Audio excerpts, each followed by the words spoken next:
इउटुबाव बयखौबो बरायबाय बायदि बायदि चेनेलनि जानानै फिन खनसेबाव नोंथांमोन साफ्रोमखौ बरायहोनाय थाबाय। दिनैनि बे बायदि बायदि चेनेलाव आंनि रोंगौथिया नोंथांमोननि रोंगौथि बे आयदानि सायाव सावरायनो थाखाय थामथिम जाबाय। जानबुङाव थानाय वाट्सएपनि फंनैसो जानबुङाव थानाय वाट्सएपआव थाखोमानाय आदबफोर गोरोंफोरनि थाखाय नङा थेवबो रोङैफोरनो शेयार खालामजायो। जानबुङाव थानाय वाट्सएपआव गेजेर गेजेर बे जेंनाया एबा प्रब्लेमा नुजाफैयो आरो बे प्रब्लेमाव गोबाङा एसे गोनो गोथो कनफिउज जायो।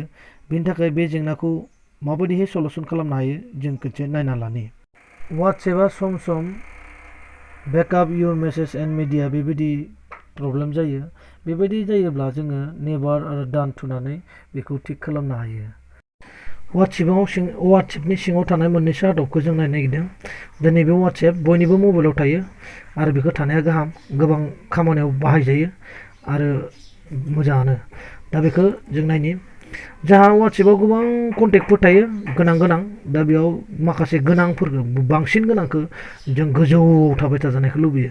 दा बेबायदि गोजौआव थाबाय थानो लुगैयोब्ला जों बेखौ लांनो हायो। नै आं खिथिनि नैबे भिजिटखौ खिथिनि आं बेखौ गोजौआव लांनि।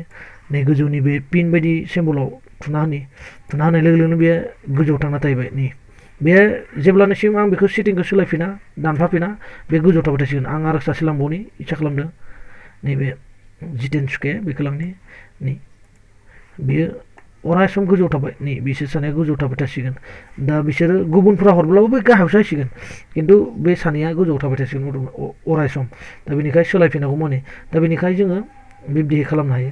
दा आरो जों लोगोसे बेसे खालामबावनो हायो, जों खनसेयैनो 10 जन 20 जन मानसिनो मेसेज हरनो इच्छा खालामो, खिन्थु जों सरासनस्रायै वाट्सएपआव मोनबा साबानोल'सो हरनो हायो।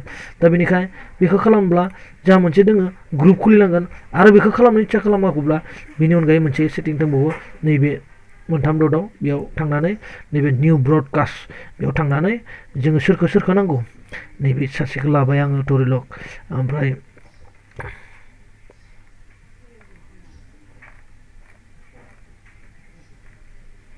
नैबे सासेखौ लाबाय आङो आरो नैबेखौ लाबाय बेबायदिहाय आं साब्रैखौ लानानै कारेक्ट होबाय। बे मोनसे जाबाय।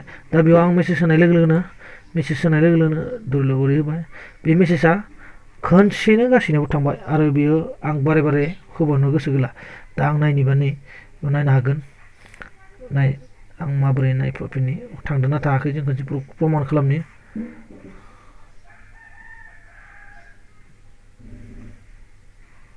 बेखौ लादोंमोन, नै बेयाव थांबाय। नै दा बबे हरनाय मेसेजआ बिदिहाय जोङो बेखौ खालामनो हायो आरो बेखौ सेफायफिननोबो हायो गोरलैयैनो। खिन्थु बे गोजौआव सानैया थाखासिगोन, बे गाहायावसो थासिगोन आरो बाखिया गाहायावखा। आरो बिनि उनाव मोनसे दंबावो जोंनि बेबायदि जिथु कारेक्ट सिम्बल आरो बेनि अनगायै नैबायदि गोथां मोननै नङाबा गोथां मोनसे मिथियै नों नायबाय नायाखै बेखौ मिथिनो थाखाय जों बेखौ नायनो हायो। खिन्थु बेखौ जों खोमानो हायो। बेखौ खोमानोब्ला आं खोमाना दोनबोला आं बेखौ अफ खालामना दोनबोला नैबेयाव खालामनो हायो।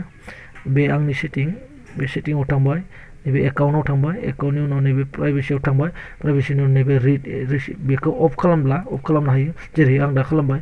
अफ खालामब्ला आं नायिखौ गुबुना मिथिला आरो आंबो गुबुननिखौ मिथिला बिदिहाय जायो। बेनिखाय आंनिया थाथों अनानो, बेनिखाय आं अनै दोनबाय। बे अन जाबाय। बेबायदिहाय जोङो बेखौ खालामनो हायो आरो बेनिखाय बेखौ रोंनाया गाहाम आरो जोंनि थाखाय मोजां। हामबायसै, गोजोन्थों।